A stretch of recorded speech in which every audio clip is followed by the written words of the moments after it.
Hey, this is Keith Brown with Bravis here, and I am excited to introduce James Westbrook. He is the CEO and president of Smart Spaces, one of our affiliate programs. And he is introducing a really exciting new concept to Oklahoma City called The Groove. So, James, could you do me a favor and introduce your friends here and then explain to me exactly what The Groove is? You bet, Keith. Thanks for having us. We're joined by Charlie Eckman, store manager of the Groove, as well as Robert Bruce with Project Audio, and Andrew Turner with Sony. So, James, tell me, The Groove, like I said, it's a new concept in Oklahoma City. So new, I don't really understand it. Can you explain what's happening? Well, Keith, for us older guys back in the day, there were hi-fi stores, and we'd go hang out and listen to records and play with equipment and compare CD players and record players. And that's just gone by the wayside with the advent of digital music, and most of the hi-fi stores dried up and blew away.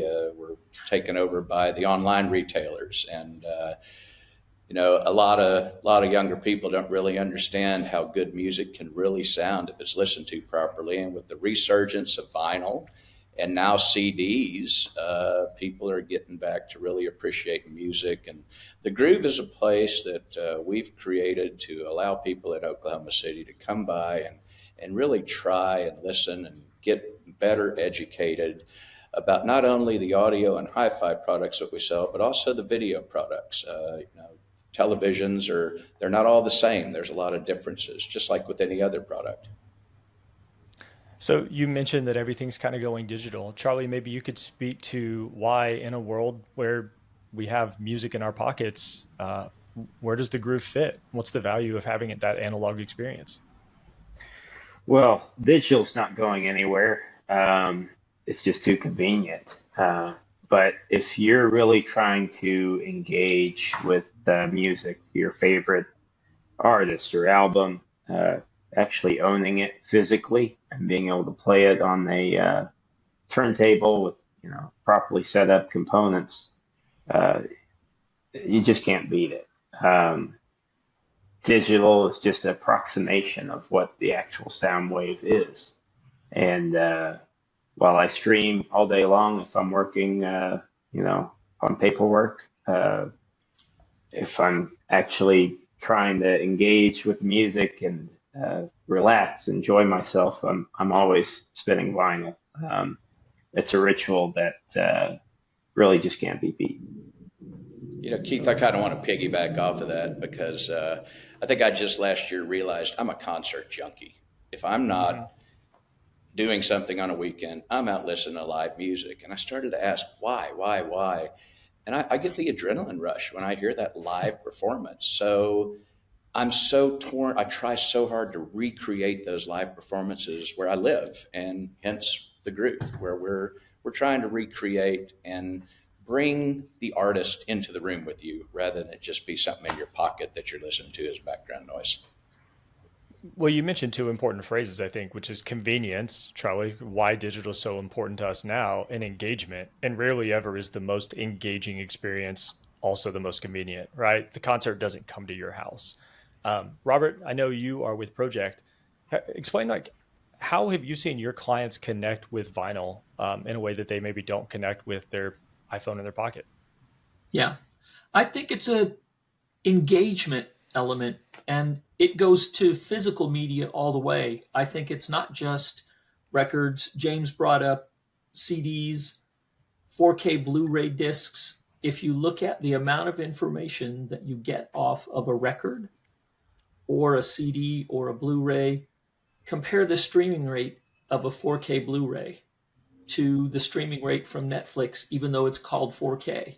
There's a lot more information on a 4K Hmm. disc. There's a lot more information on a vinyl record that to me is the whole engagement and involvement aspect of listening to music. And I'm the same way as Charlie. I listen to streaming and I subscribe to Koba's high resolution, Tidal high res. I have high res files. They're all great. But when I get a chance to sit and listen to music, I put on a record and it's a whole different experience and it's a personal thing. So different level of engagement. Yeah. Absolutely, man. I love that that kind of that ritual of listening to music on vinyl. I mean, I'm same way. I think we're all into to streaming for that convenience, but there's nothing like going to a record store and finding some of those hidden gems. That's one of my wife and I. That's one of our favorite kind of date days to or date nights to go through. Is we'll go to the record shop and we'll dig through what's the new releases out. What are these hidden gems that we can find, and then bringing those home and listening to those. Cracking open a bottle of wine and putting the album on the turntable. It's an experience you don't just get by pulling something up off of Spotify. You can really get more emotional attachment to your music, and it's a great experience that we enjoy doing together. So it's goes far beyond just streaming a file. Yeah, I've definitely seen this in my home. My kids are old enough that they like music, and they go for the most convenient source, right? So if they have permission to use their iPad, they will turn their iPad on and just set it on the countertop in a room where we have, a smart speaker that would sound better than that, very, very nice speakers in the ceiling that sound way better than that, and across the room, an incredibly nice sound system. But they pick convenience just about every time. But when I can get them to stop for a second and go put it on the good system, they do. Like they stop moving around as fast. They stop all the other things they were doing while that music was playing, and they just enjoy it.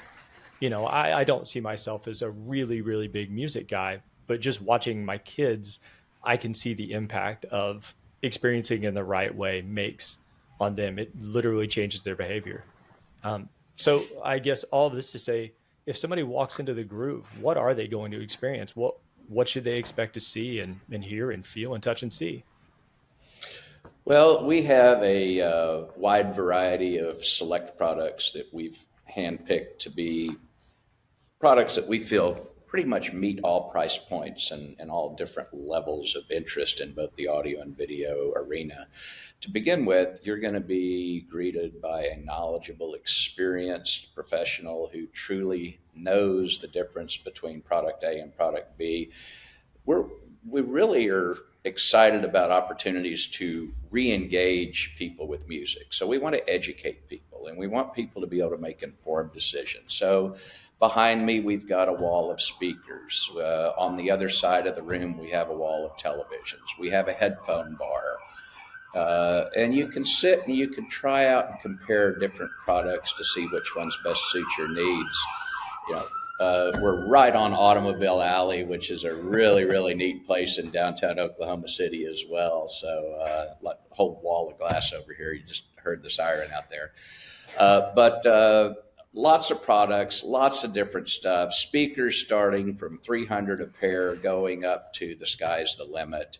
But more importantly, you're going to be met with an educated person who truly does want to help you make an informed decision. But sounds like a fantastic concept, especially to try out audio. But we have Sony on here, so I'm assuming there's a video component as well. Can you tell me more about that? Absolutely. So yeah, we're excited to be the video partner here for the Groove, and great audio is a magical experience. But James, you were mentioning concert videos, man. That's one of my I love going to concerts. Just saw Madonna last week here in Dallas, and one of those bucket list concerts, an incredible experience. But I love also having those at home. So that's actually one area where I love to tie my audio and video together. Is there are so many great concert videos out there, whether they're on Blu-ray, they're on systems like Kaleidoscape or streaming, even for some of them. There's a ton of great music out there that can really bring the audio and video element together. And so that's one partnership. And then also, gosh, movies. Who doesn't love going to the movies? But when we can get that system from an audio side that really replicates what the artist was trying to do, and match that with a video system that replicates that visual experience of being there in person, whether it's that concert video or watching the movie, you really can get some real magic happening there. Andrew, we think of Sony, I think by default, as a TV company nowadays, but Sony is still a great audio company. And Charlie's got a set of Sony headphones on that just came into inventory this week. It's the first time we brought these in, and blown away by the performance of these headphones that he has on. What he's got on his head is a fraction of the cost of what I've got on my head, but they've impressed the heck out of him. Not only are we doing 2-channel audio down here, we've got a great inventory of multi-channel surround sound products from Sony and other manufacturers. Yeah, absolutely, man. A lot of people look at Sony as you're right. People look at Sony as a video company, but you got to look at where the name Sony comes from. It comes from the Latin Sonos for sound, and sound is at the core of what we've been doing. And especially with the ES product line, that stands for Sony Elevated Experience.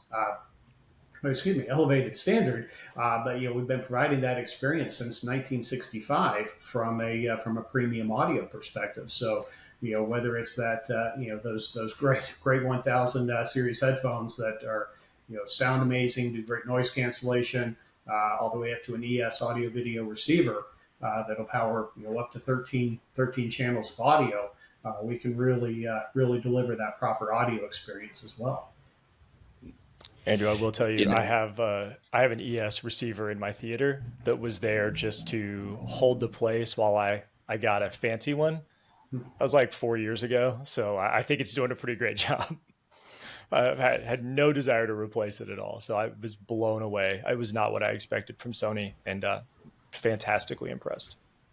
Andrew, I've seen so much data about how video displays are just currently on the rise, and people are buying more and more displays, and it's a big growth category, and TVs are incredibly different in nature. I think a lot of consumers go to the store and they look for the least expensive or the best bargain. Why don't you talk to us a little bit about what you get out of a premium product from Sony?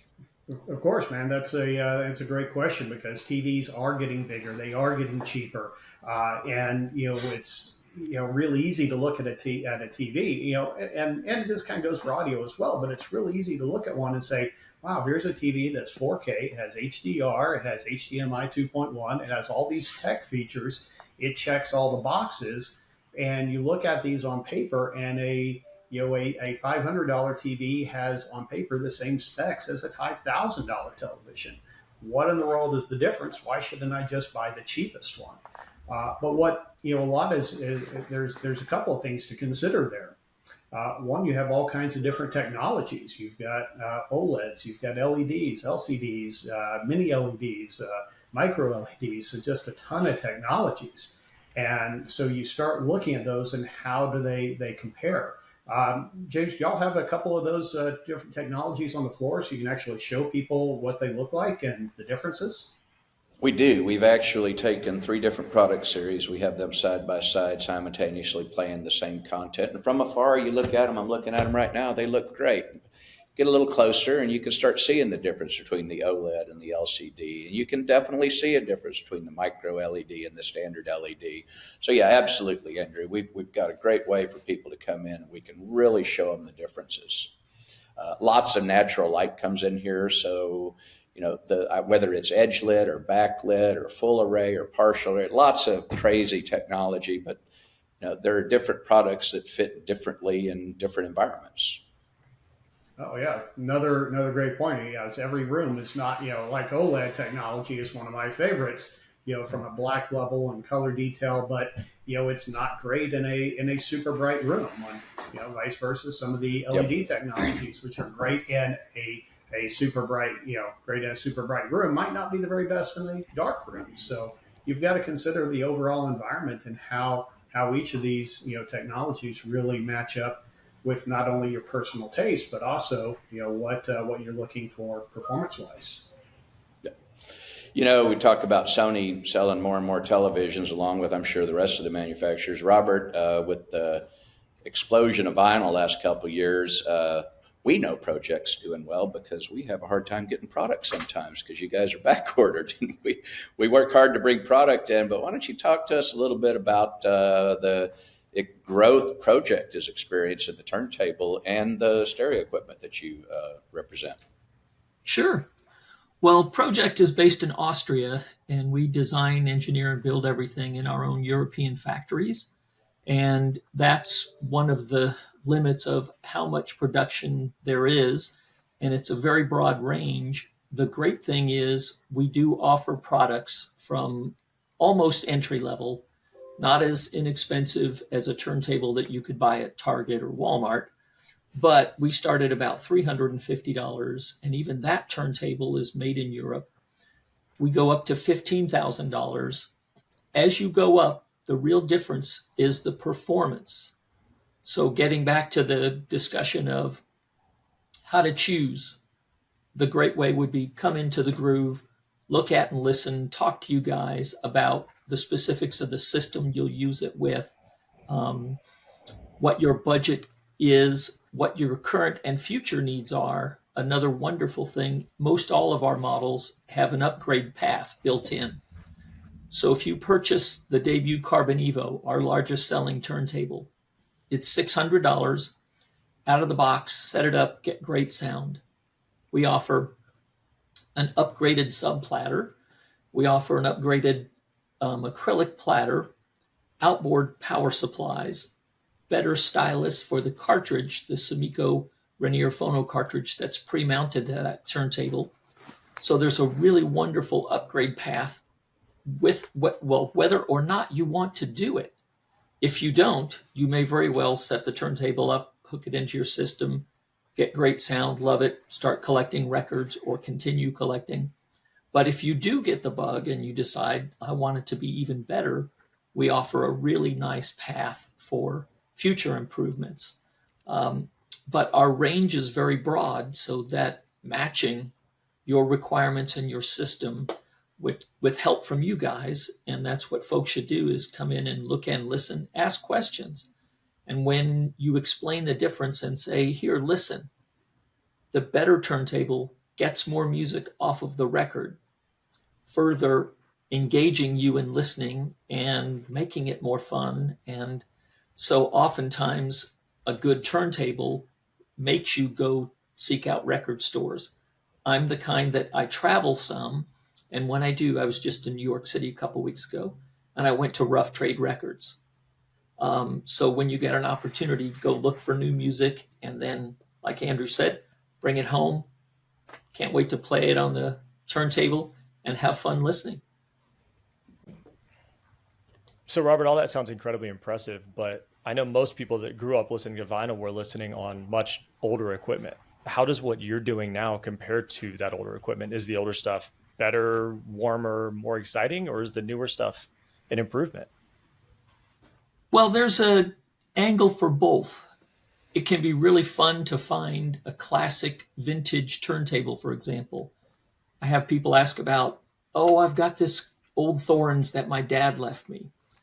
That was a company that actually made turntables in Switzerland. The name still exists, and they're not the same company, but a person could buy a cool looking vintage turntable, go through the power supply, make sure the bearing is okay, make sure the tone arm is okay, mount a new cartridge on, and have something cool vintage.